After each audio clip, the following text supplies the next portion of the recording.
People committed to the kingdom vision and the kingdom work will attract unlikely people. We need one another to survive. Ladies and gentlemen, and children of all ages, I'm here to give just a couple of announcements before Pastor brings up our next speaker. It has been a phenomenal time of education, and I told Dr. Montero that I'm going to pass a basket later and tell everybody they're getting a continuing education credit for the information. Praise the Lord. Everybody didn't know everything that you heard today. If we just tell the truth. And when you leave here, the goal is to leave here empowered. You know, our other brother kicked it off right at the top of it, tells us, you know, this is our assignment. To mingle, to meet one another, to find out what we know so that we can take it to the next level and impact the next generation.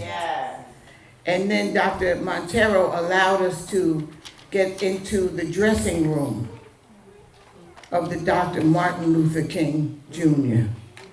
So we knew some things today that we didn't know before, some behind the scenes things. And I'm going to ask, that's my first housekeeping piece. Can we stop referring to him as MLK? Thank you. He is bad enough and was strong enough and is still here by the Spirit, and his name should be called. Yes. You know how when you're having sex and somebody say, call my name? Hey. Call his whole name. The Reverend Dr. Martin Luther King. Amen. Can I get an amen for that? Amen. You know, we have to stop doing that short. That's another way of cutting us short. That was his name. He wasn't MLK. That's why it's been reduced to us just cleaning out lockers in college dorms instead of recognizing the Martin Luther King. You know, when he walked in, he was parting waters. Don't let me get crazy on that. So here's my other announcement I was told to give you.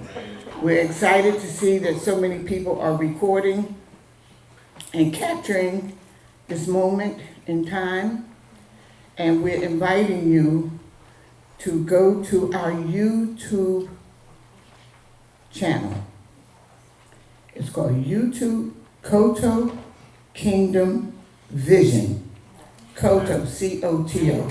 Amen. So that those things that you may have missed earlier, our brother Aaron is making sure everything is online. Amen. Okay, so you can see it later, you can share it with other people. So if there's something you don't want somebody else to know, when you get to the mic, don't say it. Amen. But if you want them to know the truth, then say it, because it will be recorded, this technology, and we believe in God that thousands will see it.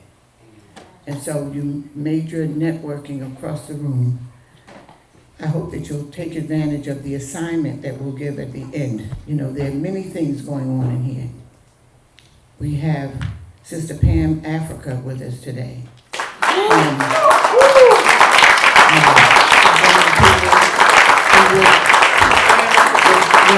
Cindy Lou with Food Not Bombs. Yes,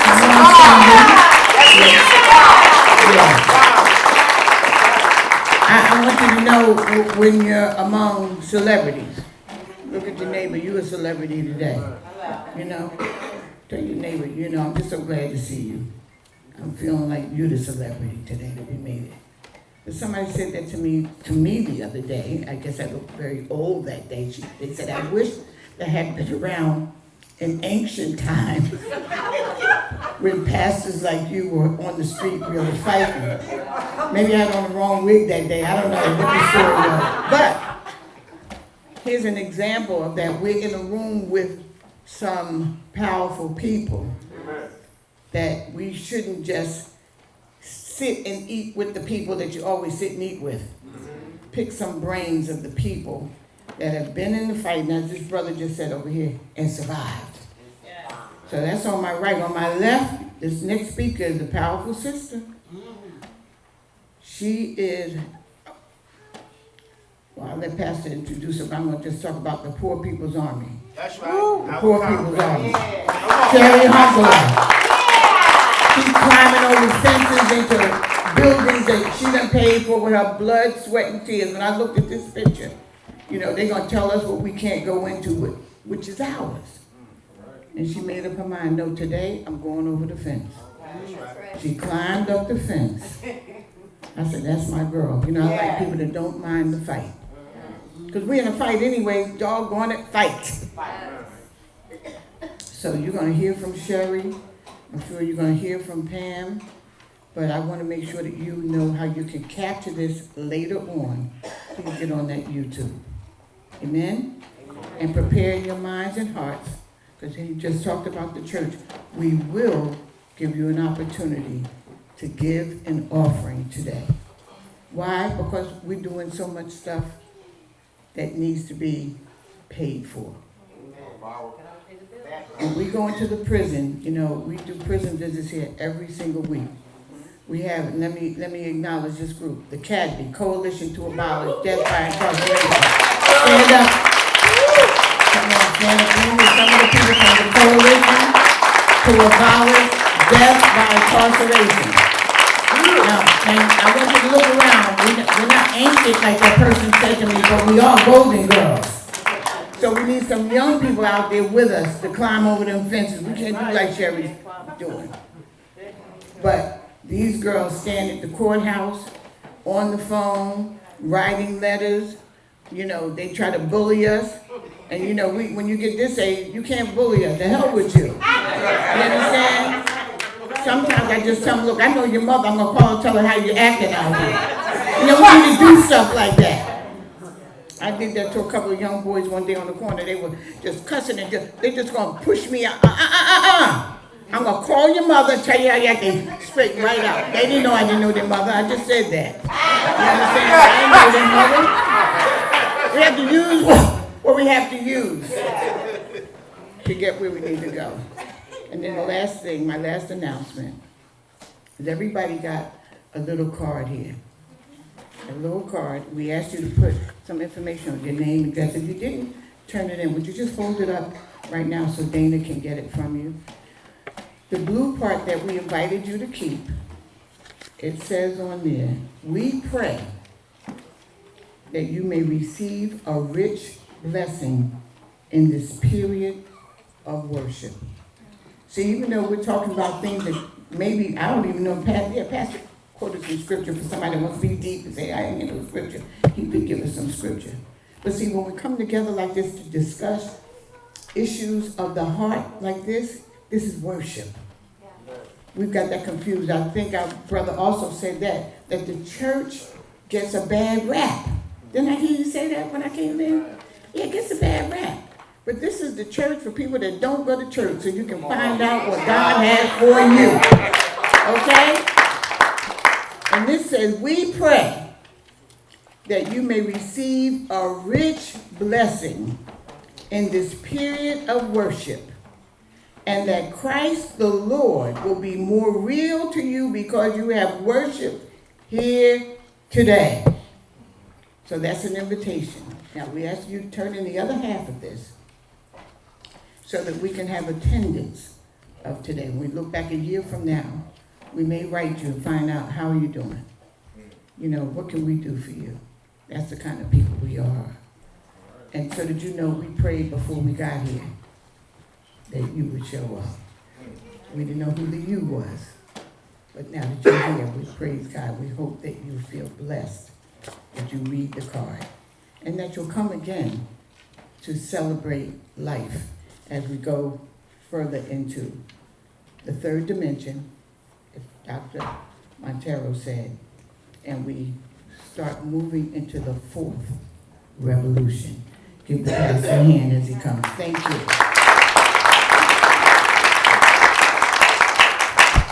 Thank you. Only my wife could say my name in church. That's the right kind of church, right? So now we want to continue in our theme of expression of this radical tradition, which, as Dr. Montero pointed out, Dr. King was continuously radical, and we want to make sure that we cover all the bases today, because oftentimes we talk about Malcolm and Martin and Fanon and others, but we also have to include our dear sisters. We have to talk about Asada. Come on, that was a good place to clap, somebody. Come on, somebody. We got to talk about Miss Fannie Lou Hamer. Come on, somebody. Who, she didn't always put her verbs and adjectives together, but she was a soldier for revolution. We have to talk about Queen Mother Ella Baker. Come on, somebody. Webthemona Carter and many, many others, too numerous to name, but we have to include the gender balance in order for this revolution to take full effect. So today we have among us several revolutionaries, as my wife has pointed out. We have Sister Pam here, we have Sister Cindy here, we have our own Sister Sherry Honkler here. And I reached out to Sherry. I know Sherry's always busy, and I think they have another function today. So I want to present to you Sister Sherry Honkler. She is the founder of the Poor People's Economic Human Rights Campaign, known as Prt2. But before she founded Prt2, she was involved in something known as the Kensington Welfare Rights Organization. And they did some bad stuff. They took over hotels, they took over convention centers, they took over houses, they did things that we need to keep doing today. And she put her blood, sweat, and soul into this movement and into this action and into this revolution, and she's not tired yet. So I want to ask my comrade to come up, Sister Sherry.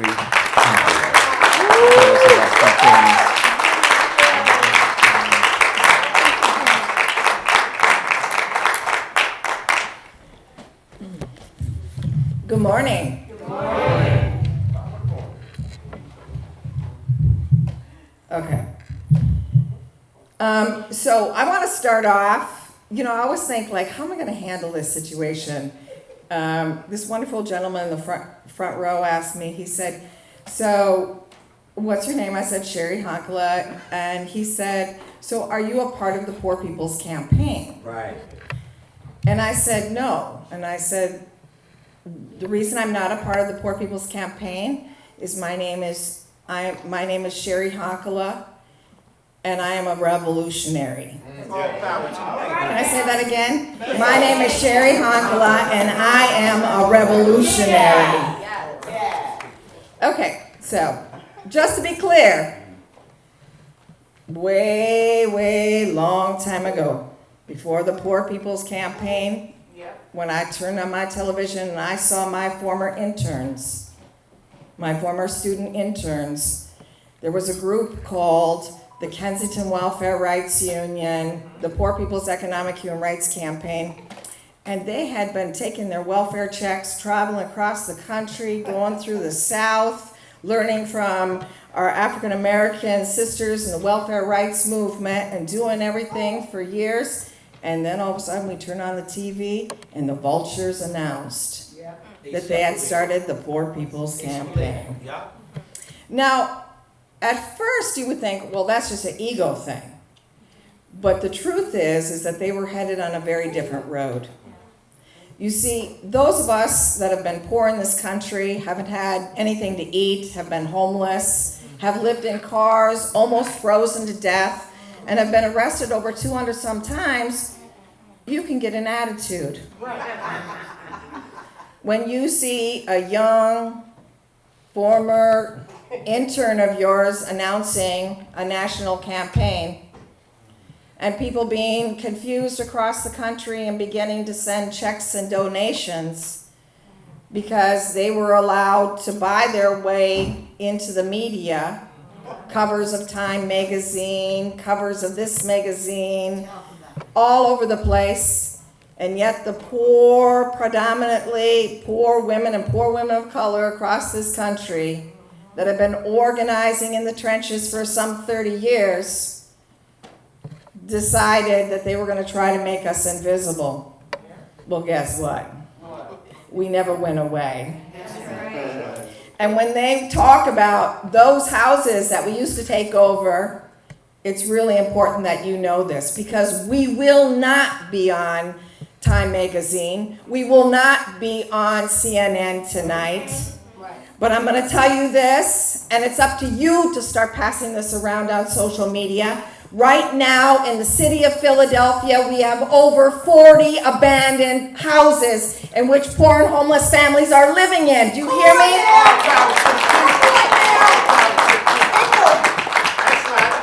That's right. Now, why is that important?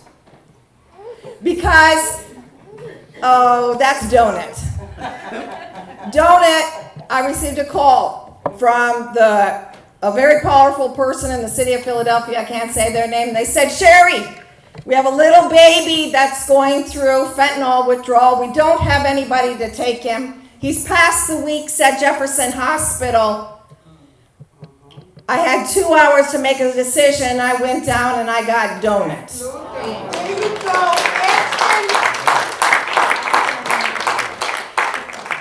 Now, what about these other houses?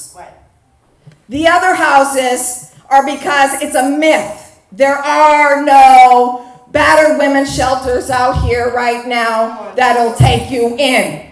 They have been filled to capacity for years and years now. And they are entering the city shelters and putting their lives and other women's lives in jeopardy. And so, damn it, we are building that underground railroad and taking those victims of domestic violence and putting them into those properties.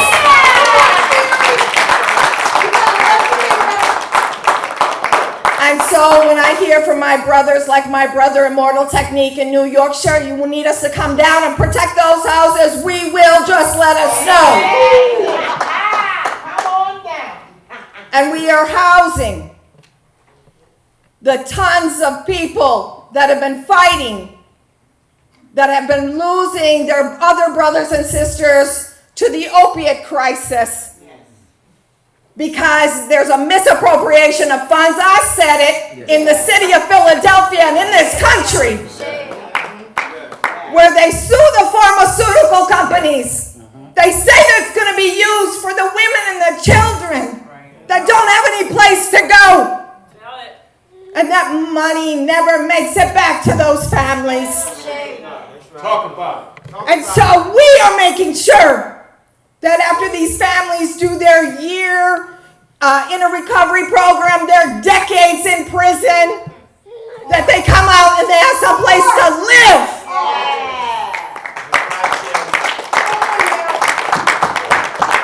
And we are housing those tons of invisible young people. Come on now, Sherry. Young people that can't get a job in 2022, 23, where there are tons of debt because they figured if they just went to college, they would have a better life, a different life. Talk about it. And now they're a modern day indentured servant. That's right. Finding them, there's a way that they can't find no place to live, feeling like failures. We open up those doors and we say, these properties are owned by the federal government. You are the government and you house yourself.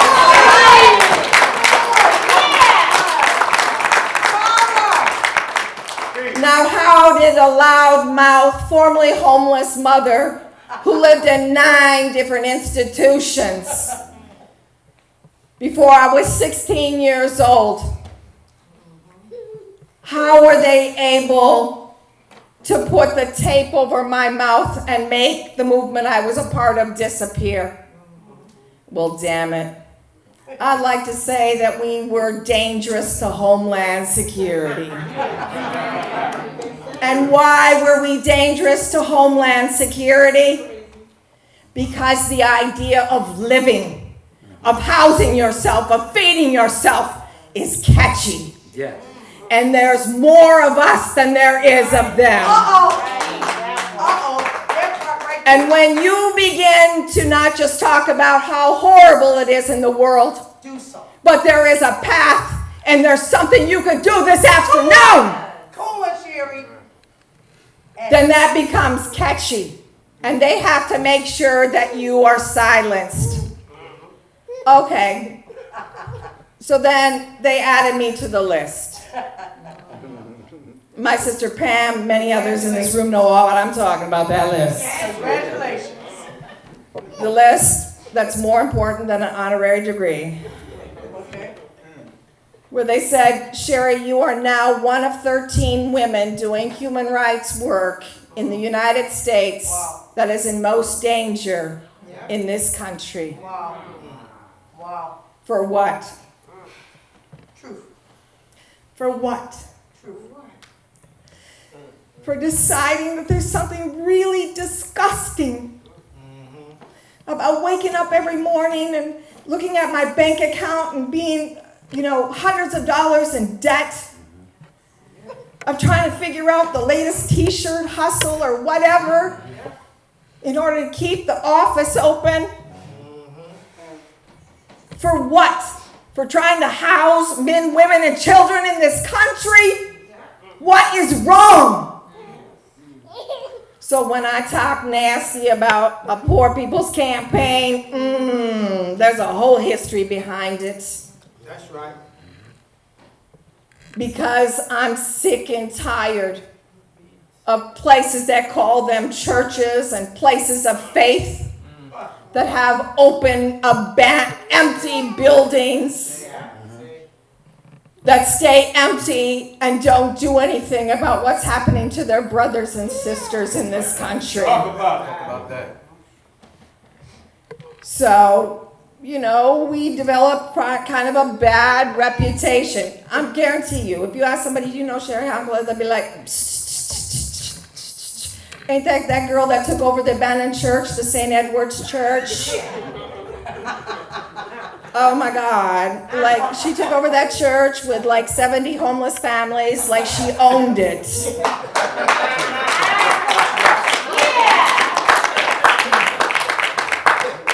And we opened up many others. You just didn't hear about that one. And the reason that we did is because churches are great places. The structures, the buildings. And as Pastor Cullen said earlier, the ministry is really out there. That's where we do the real work. It ain't sitting in some building. It ain't sitting in your office. It ain't whatever. If you ain't out there building each and every day, getting to know 10s of 20s of 30s more people, then you're not really doing anything. So no, I'm not embarrassed that I'm not good online. That I didn't send my latest tweet. But I can guarantee you I can go any place in this country and around the world and I have some place to sleep tonight.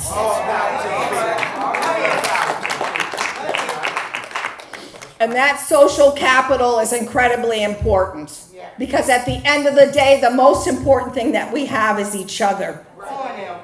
Because like when I was downtown once and it was 4th of July and the police just shut off all the electronic media. You couldn't even find out where anybody is. Those days are coming.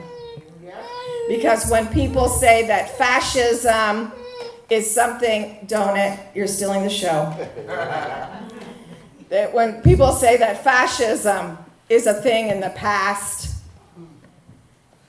talk to the children that I know that are sitting in jail cells across this country because we never had any programs for them. We never had anythings for them. Talk to the children that are sitting in cages on the borders. Talk to the children that are being fast-tracked into adoption because we didn't ever give an opportunity for their mother or their father because we incarcerated their father and we didn't provide affordable housing for their mother in this country. That's who we need to talk to. So going forward, so going forward, it's really important for me to talk not just about, like how horrible things are in this country, what we're concretely doing, but we need to talk about those rat bastards. Okay, I didn't say that in a church. I need you to, there's another group that's invisible in this country. Not just, poor women on the bottom that have been doing it forever, trying to come up with a way to live towards tomorrow. That's right. The other invisible group is the wealthy scumbags. 10 richest men doubled their fortunes in the pandemic, while incomes of 99% of humanity fall. Yep. New billionaires minted every 26 hours as inequality contributes to the death of one person every 4 seconds. In 2022, there are approximately 3.3 million more people in poverty than there was in 2020. Death. Yes, death. Suicidal drug ingestions rose dramatically between 2000 and 2020, especially among preteens. For adolescents, the rate of increase was 2.4 times, while children ages 10 to 12 saw a 4-point-fold increase. And every 11 minutes, a child between the ages of 10 and 19 takes their own life someplace in this world. Drug overdoses have reached 100,000 a year. Overdoses have killed 1 million Americans over the last 20 years. More have died as a result of drug overdoses than died at the height of the Vietnam War. Police routinely kill 1,000 people a year. At least 5,000 of those have been over the last 5 years. At least 7,877 people experiencing homelessness died in 73 cities and counties. We estimate that more than 21 people experiencing homelessness die every single day. They die in cars, abandoned houses, tents, shelters, and sidewalks. Almost all of these deaths have one thing in common. They are all preventable. As we go forward, fulfilling the dream of human rights for everybody in this country, the movement that King was trying to build before he was assassinated, let's keep in mind that we have a responsibility to our brothers and sisters, not just here in this country, but all across the world. Because in this country, all of these human rights violations are all preventable. This is all as a result of greed, laziness, lack of organization in this country, and finding that courage from our ancestors, whether it's Fannie Lou Hamer, Harriet Tubman, you name it. We have to realize that people like Harriet Tubman, when she knocked on the doors and asked people to harbor slaves, she was taking huge risks of being killed. And anybody else that helped her did too. And the thing is she was a woman. She had a disability. And yet she continued to go back on the Underground Railroad. We need to take up that mantle. Yes, you're tired, you have school, you have work, you have responsibilities, but all of us have a responsibility to our ancestors to do the right thing. So on the anniversary, on the birthday of one of my heroes, Dr. Martin Luther King, let's remember some of the things that he said. He said, "There is nothing new about poverty. What is new, however, is that we have the resources to rid of it." And especially now, with electronics and technology and us just making us in charge of the government. You heard what I said? Yes. Everything will be fine, right? Because I would give permission for people to have more time to love each other. take care of each other, house each other, grow food, take care of the environment, do all of those kinds of things, right? Right. And with electronics and technology, and like I said, us in control, we can do this. God never intended for one group of people to live in inordinate wealth while others live in abject, deadening poverty. Martin Luther King. And lastly, the time has come for us to civilize ourselves. You heard what he said? Civilize ourselves. Civilize ourselves. By the total, direct, and immediate abolition of poverty. Dr. Martin Luther King. Thank you all for letting me speak today.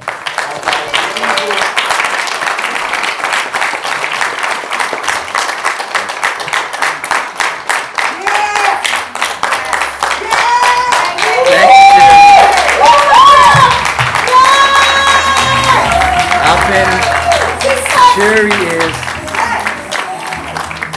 she's an institution. She's a living, breathing institution among us, as many of us are today. I think about, I'm really overwhelmed today because we planned for about 25 people. And if you heard the commotion, because I'm a person, I like structure when possible. When possible. So I saw a lot of movement going around. I'm like, I feel like I'm working out looking at these people moving. They said, well, Pastor Keith, we had to get more tables and chairs downstairs because we didn't anticipate. So I feel, the spirit of revolution in the air. And as we prepare to, I'm just being led by the spirit, by the ancestors. I want to also give space to another one of our sheroes this morning. So I want her to prepare herself, which she does. She's already prepared. None other than our own sister Pam Africa. And as she comes, I want to share with us just this one little quote, from this gentleman who wrote this play, Les Miserables, Victor Hugo. And Victor Hugo said, where there is darkness, sins will be committed. But the guilty are not the ones that commit the sins, but the ones that created the darkness. So when you hear about us taking over how doing things, you understand something. They're not guilty. The one who created the darkness is guilty. Can I get an amen? Pastor Keith, there's some wild stuff going on here, but it's the right stuff. So with that being said, I want to bring up our own dear sister, Pam Africa, who's been on the front line for over 40 years. I didn't know about her, but I heard her story, and she is a mother warrior. She's going to tell us what our marching orders and what we need to do to continue in this radical tradition. Okay, thank you, family. My voice is a little messed up. In fact, I'm not supposed to have been speaking. It's been this way since September the 11th. I was doing a speaking engagement and early that day, and something happened with my knee, and it was so painful. The ambulance came to the house to take me out. I howled all the way down the steps, all the way through the bottom part of the house, into the ambulance, all the way up to the hospital. And I got shot up with morphine. The pain was so daggone bad.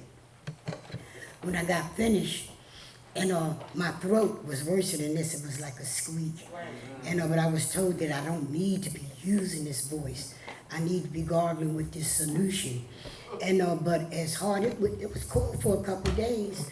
But this revolution, the love for people, the love for putting this information and stuff out to save the lives, not only of Mumia Abu Jamal, because when you talk about Mumia, you talk about everyone that's in the prison. And because we would not accept the fact that $1,000 a pill a person had to take for 90 days in order to get not the maybe cure, the could be cure, but the cure for hepatitis C. My voice don't hurt. I mean, it's not painful, it's sort of painful to hear the people, but, you know, you gotta do what you gotta do. Most people here know about the fight for Mumia, right? Raise your hands. Who know about the fight for Mumia? If you don't, We have a journal here you too. can, We have the oh, Mumia that's journal. right. It's in the back. But where we're at now, this battle has taken us to a battle against this government where people who got involved shut down the entire West Coast for a day and a half. Tens of thousands of people in the street here shutting it down, and this government is still saying they will not release Mumia.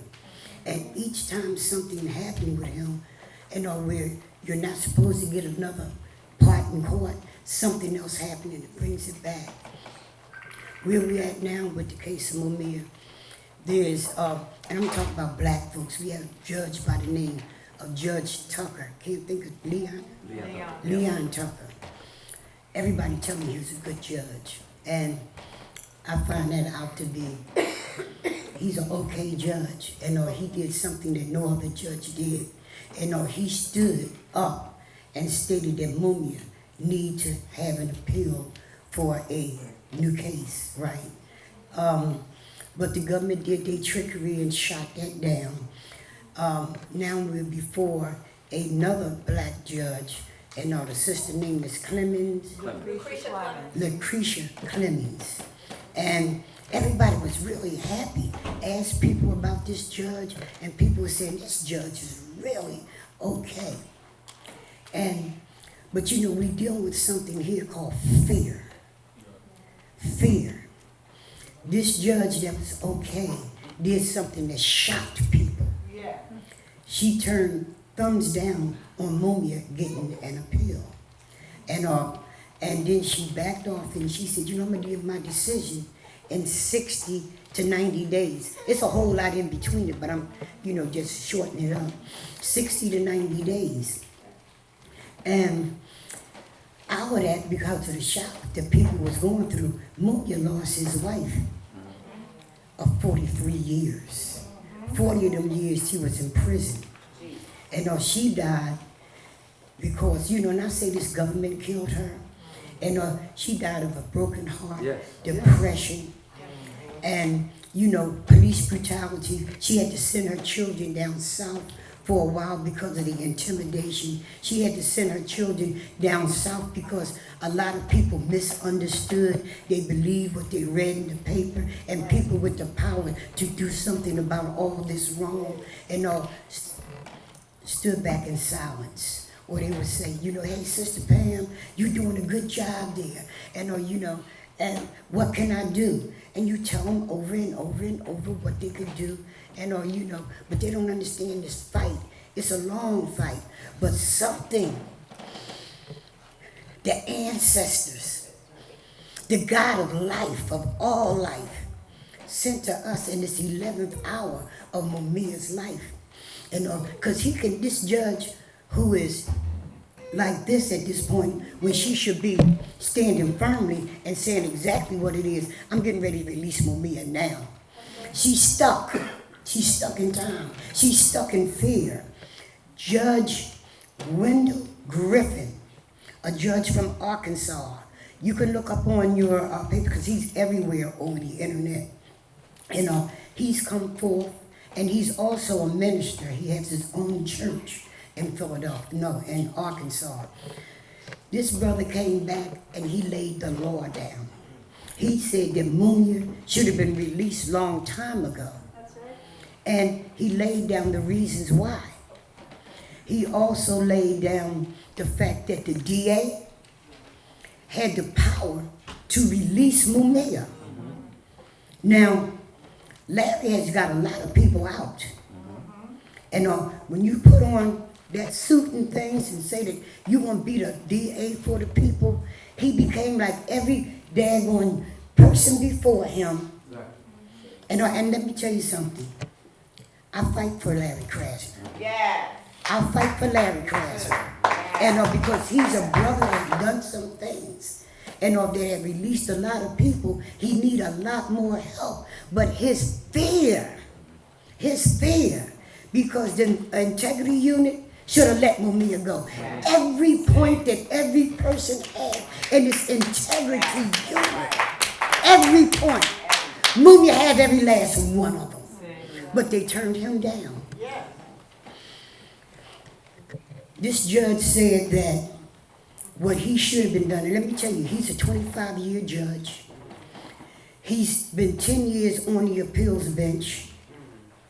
And what he said, a quote law, that when those boxes was found, I'm just going back this far. When the boxes was found where they was hiding the evidence that actually could set Mumia free. The point was, the people who have him in jail hid boxes. First it was 6, then it became 36. Now we up to 200 boxes and files with evidence on it.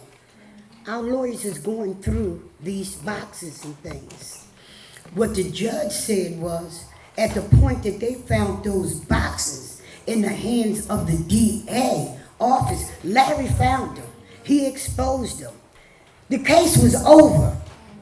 The case was over. He quoted the law. I can't think about it now, but I tell you, if you leave your numbers in here, go to the site, you will see Judge Wendell Griffin telling you what law is and what law isn't. He speaks directly to Judge Clemens, who people tell me too that this woman is a good woman. And when Meek Mills was in trouble and there was another black woman judge who was deep him wrong, and it was Lucretia who got rid of them. And she was the woman when a brother, I think his name was Eric Reddick, and was in jail for all these years for a crime he did not commit. It was Lucretia who said, oh, hold up, wait a minute. She let that brother out. But when it came to Mumia, that's why people were so hopeful. Why Dia was so hopeful. This woman has gone through the fact of her husband and attempted murders, on December the 9th, 1981 when it started. Attempted murders in the prison, that was exposed by by Attorney Robert Bull, and was exposed by the judge who was in the case in Scranton. This attempted murder of Mumia, he should have been let out. He should have been let out, but he's still there. Mumia's life is not in the hands of no DA. His life is not in the hand of the judge. Mumia's life is in our hands. What are we going to do? We got the information from a judge who said very clearly, Mumia should be released. Judge Clemens should not come back with anything except I'm releasing Mumia based on these facts. Bang, bang, bang. Like I said, I can't remember them all right now. Oh, the Batson case. And see, people don't know what that is, and also it's jury selection, withholding of evidence. And Mumia had a lawyer by the name of Rachel Wolkenstein at that time. We dealing with Brady, right? She was thrown out the courtroom because she asked where, the geographical sections where people lived at. It's very important in this case. They objected. She said, I want it on the record that I asked this. The DA told the judge to tell him to take her out. They arrested her. Here we are all these years later. It's very important. It's very important what happened with the jury selection there. It's very important the fact that they now giving us boxes that they had for over 30-something years, and maybe 35 years that we've never seen. They can take evidence out. They can put stuff in. We supposed to rely on that? No, we're relying on the fact that they messed up. And you don't frame a guilty person. You frame an innocent person. And it's framing from day one all the way up to now. Mumia, visiting him, I have never seen Mumia like this. And when you talk to him on the phone, he lost the love of his life. Every battle, I've been through Mumia with the battles when he had the hepatitis C, and his voice was still strong, but you could see that strength. You see something else now. That strength is still there, but the grieving for his wife. We know we getting ready to bring him home. And I need help. We need help. I can't be using this voice too much longer, because it's going to be gone. And the Reverend gave marching orders on WURD. We put on a program that's going viral. We need you to help us go take it viral. We need you to help us get in contact with ministers to stand up with this minister. We need you to get in contact with people as well to stand up with him in the legal realm and on the front line, because this man has laid this case down. The media, you hear nothing from it, but they're going to hear something from it. But we're going to shut down streets. That's right. And we're asking now that other churches, and you are the only reverend who have asked, what can I do? And did it. And did it. And did it. This brother not only preached the Bible and what you're supposed to do, he live it. He's on the front line. When we toe-to-toe with the cops in the street about righteousness, and we standing firmly and saying we're not going to move, when they pull their blackjacks with the intimidation, he don't run. He don't run. He bring his congregation, who all can come to these events. His wife, the same thing. And but we're at a junction right now, that we have never been before. A black judge from Arkansas who had family members lynched by this government. And he got this church. He wanted to do more, so he learned law and then went through being a regular judge, because I don't know all them titles, and into the appeal. And when he heard about this, he heard about it from Julia Wright, Richard Wright's daughter, who saved a black man's life on death row, brought him out, and that man became a very respectable person, in the city, where they lived at. The lynching, she also had an uncle that was lynched in Arkansas. I think it's called Elaine, Arkansas. So she's down there doing, stuff. I'm telling you, the ancestors are good, because this is what we're talking about, the ancestors' voices and what they have brought before us, that battle, that fight, which is in each and every last person in here. And she went back to Lighton, and she started getting children to write letters to Mumia as she taught them. Then they decided to come here. It went over the news in Arkansas. Up popped this judge, who wanted to be helpful. And as he learned, he didn't just sit there and say, oh yeah. He didn't just talk with his congregation. And he's viral, clearly talking to the DA about his lack of faith in righteousness for all people. And I want people to understand again, I'm not talking down on Krasner. Krasner is a victim of the terrorism of this system, because he had a much stronger voice before we were winning this case. And then the FOP and Maureen Faulkner pulled this thing called the King's Bench Act.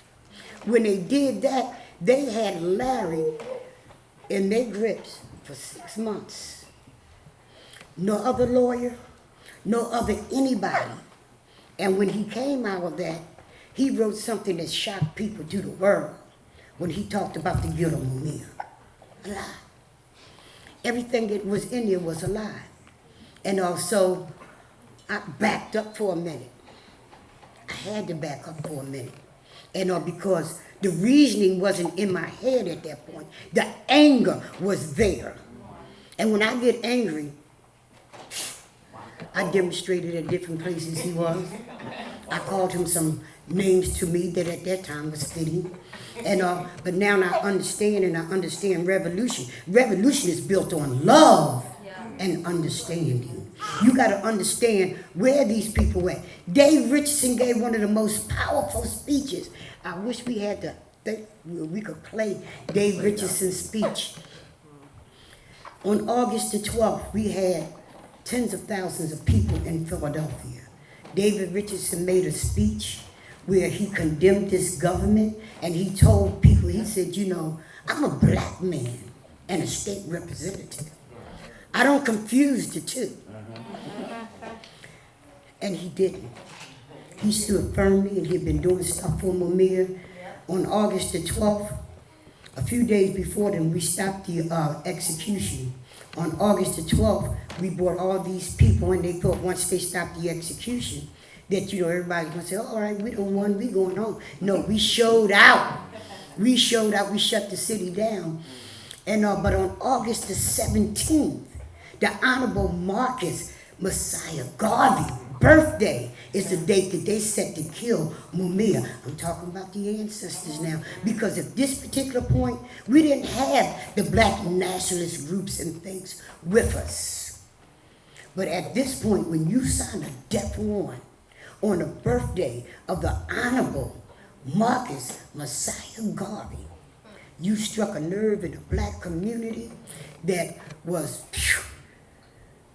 Marcus Garvey Jr., son came and spoke that day as well. And something that he don't mix with people. If you ain't black, he ain't coming near you. Okay? And that's real. He was there. Minister Louis Farrakhan said his people there that day. And a lot of ministers was there that day.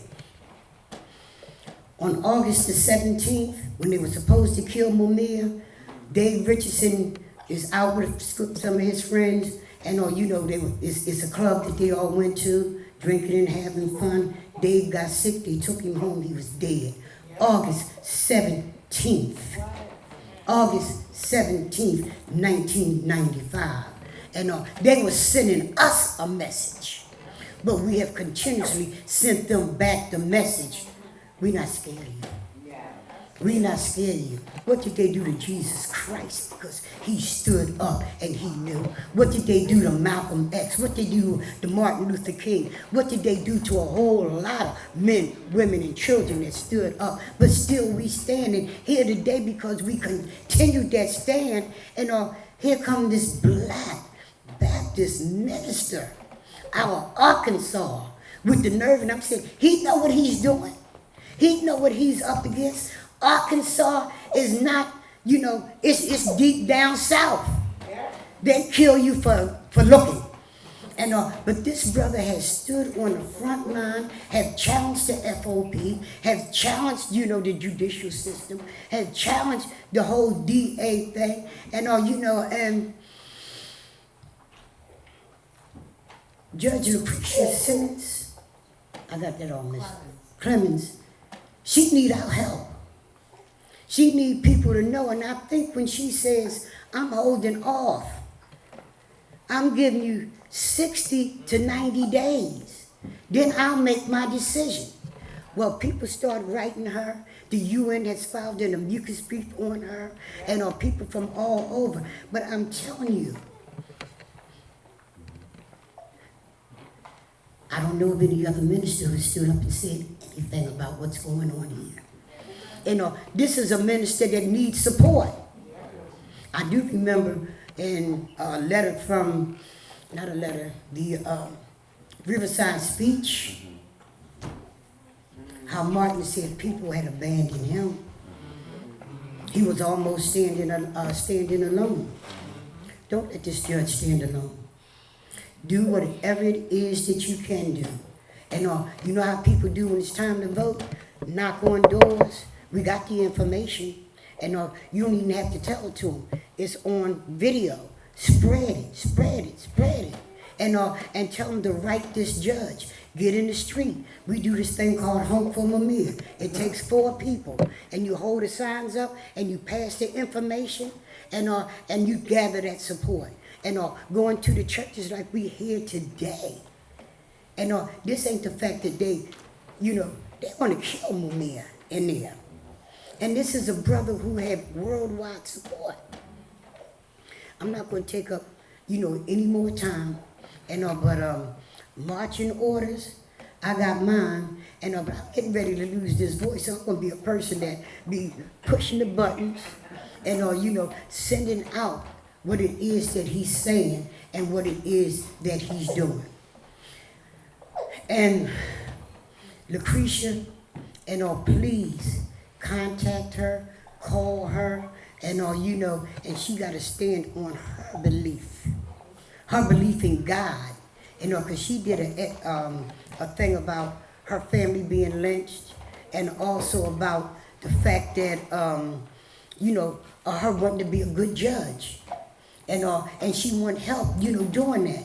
So it's up to us to help her and show her we are here with you with this stand. You have nothing to fear from these people. With that I say, and I'm trying to get hold of some of those household name judges, ministers. I need Reverend Bobby to come in the city of Philadelphia because he brings numbers and we need Sharpton, and let me tell you something. People say, Reverend Sharpton, Reverend Bobby, them. I said, yes, them. Why not them? They're on the front line and they're saying what it is that they're supposed to be doing. I'm saying every last one of them, bear none, call them. And we want to set a date for people to come into Philadelphia before this trial happened. Because she got to see. She got to see. And there's another thing I want people to look at is this tape of David P. Richardson. And he's an ancestor now. He was a black state representative, and he says, I'm a black man first, and then a state representative. So I'm saying, all the people that you know to bring, all the people that you know that know somebody to bring, and I've been consistently trying to get these phone numbers. If you got these phone numbers, and call them, also pass them on to us. Pass them on to Reverend Keith, and pass the information on. Thank you for giving us this time. I was downstairs. It looked beautiful downstairs, and can't wait to get down there. And cause they not only feed you here, they feed you good here too. And so on the move, long live revolution, and rise up, everybody, get ready to move.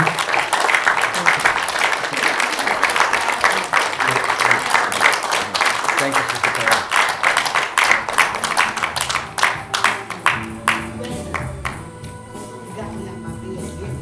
I didn't want you to work your voice like that, but thank you for making the sacrifice for your health. We tended to go till 1 o'clock. As you can see, it's past 1 o'clock, but it looks like you still want to be here. So we're going to, in the spirit, to do what we have to do, it takes time.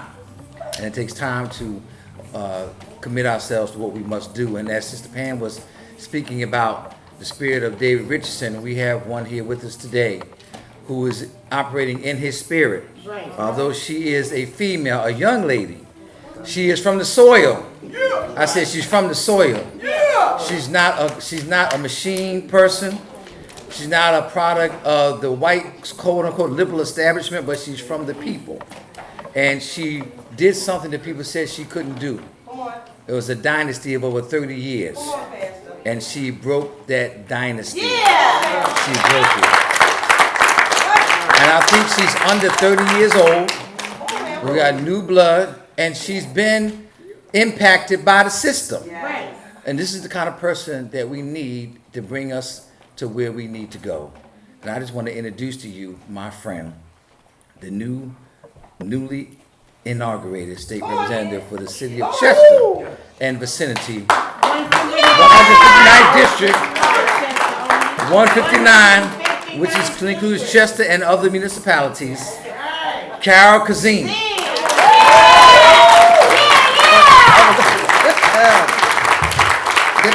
Good afternoon, everybody. I'm honestly shocked because I was just heading down the street to my car and they came and got me. So thank you so much. I'm honestly honored to be here. First and foremost, I just want to give all praises to God. Just because we're all here and, you know, we are definitely products of our ancestors. And this is a moment that we just honestly must not forget. We must keep moving on. My brother Will Jones is kind of stuck, but we just came from a peace march. A few of us staff, we actually were walking, and they were playing, you know, I Have a Dream. And as Will and I was walking, it really did start hitting us, really listening to the words. First and foremost, I wasn't around, because like you said, I'm so many years, so I just turned 30. So I was not, thank you. So I was not here during those periods of time, but it's something that I really take dear at heart, because I wouldn't be here, you know, for that. And I wouldn't be able to even win for a seat, you know, to even be the first woman and black woman in that seat. So it was because of MLK, it's because of my ancestors. And it's because of a lot of individuals like you guys who were out there for me, you know, marching for a time like this. So it's hard to really see that when you're not, you know, there at that period of time. But to know that the work must continue, and that's what I have to continue on the legacy for. That is something that I want to continue to see for my children as well. But I can honestly say, as Ms. Pam Africa said, thank you so much, Pastor, because you have been really there for all of us. And I met Pastor. I met Pastor.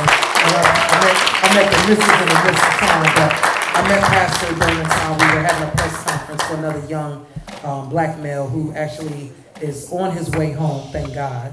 But he was, you know, subjected to the system and was beaten by police. And, you know, I was running at the time, and a lot of people said, well, you need to stay back over here. You don't need to be out there. But just as you said, David Richardson said, I'm a woman, black woman first, and state rep next. So for me, it's important to continue to see our community be free, our people be free, because that's what God called us to do. And every day I always keep that same prayer.